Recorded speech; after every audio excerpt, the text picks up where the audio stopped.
ଅଁଳା କୋଳି ଗଛରୁ ଅଁଳା ତୋଳି ଖାଇବା ଏତେ କଷ୍ଟ ଯେ ଲବିଲମର ଆଜି ହିଁ ଜାଣିଲୁ ଆଉ କେବେ ଅଁଳା କୋଳି ମୁଁ ଖାଇବିନି।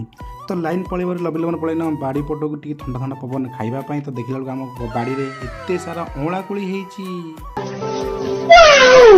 ଅଁଳା କୋଳି ଦେଖି ଲବିଲ ଲାଗିଲା ଲୋଭ ସିଧା ଅଁଳା କୋଳି ଗଛ କତିକି ଗଲାବେଳୁ ଦେଖିଲା ବେଳକୁ ବହୁତ ହି ଅଁଳା କୋଳି ହେଇଛି।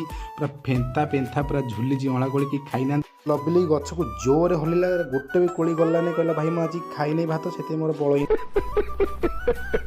ମୁଣ୍ଡ ହେଲା ମୋ ଖରାପ। ତାପରେ ସିଧା ମୁଁ ଠିଆ ହେଲି, ହାତ ବଢ଼େଇନି, ଗୋଟେ ବି କୋଳି ହାତରୁ ବାଜିଲାନି। ବହୁତ ହାଇଟ୍ରେ ଥିଲା। ତାପରେ ଛୋଟ କାଠିରେ ନେଇ ଆଇନି, କାଠିକି ଆଣି ତାକୁ ଏପଟ ସେପଟ କଲାବେଳକୁ ଗୋଟେ ବି କୋଳି ଝଡ଼ିଲା। ତାପରେ ମୁଁ ଭାବିନି ମୁଁ ଆଜି କୋଳି ଖାଇବାର ଆଶାଟା ଭାଙ୍ଗିଯିବ। ତାପରେ ଲବଲି ଦୌଡ଼ି କୁଆଡ଼େ ଥିଲା ନେଇକି ଆଇଲା ଜବର ବଡ଼ ବାଉଁଶଟେ।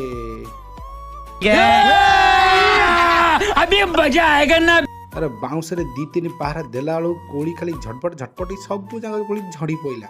ଫଟାଫଟ ଆମ କୋଳିକି ସବୁ ରୁଣ୍ଡାଇ ମୁଁ ଧରିଦେନି। ଯାହା ହଉ ଏତେ ସମୟ ପରେ କୋଳି ଦିଟା ଆମ ହାତକୁ ଆସିଗଲା। ଫାଷ୍ଟ କୋଳି ମୁଁ ଦେଲି ଲବିଲିକୁ ଖାଇବା ପାଇଁ। ଲବିଲି କହିଲା ହଉ କି ଖଟା ଏରା ଅଛି। ମୁଁ ଭାବିଲି ମିଛ କହୁଛି। ତାର ମୁଁ ଗୋଟେ ଚାଖିକି ନେଇ ଚାଖି ଦେଖିଲା ବେଳକୁ ସତରେ ବହୁତ ହି ଖଟା ଥିଲା। 2-3ଟା କୋଳି ଖାଇକି ସବୁ ତାପରେ କ'ଣ କରିବି ଫୋପାଡ଼ି ଦେଲି।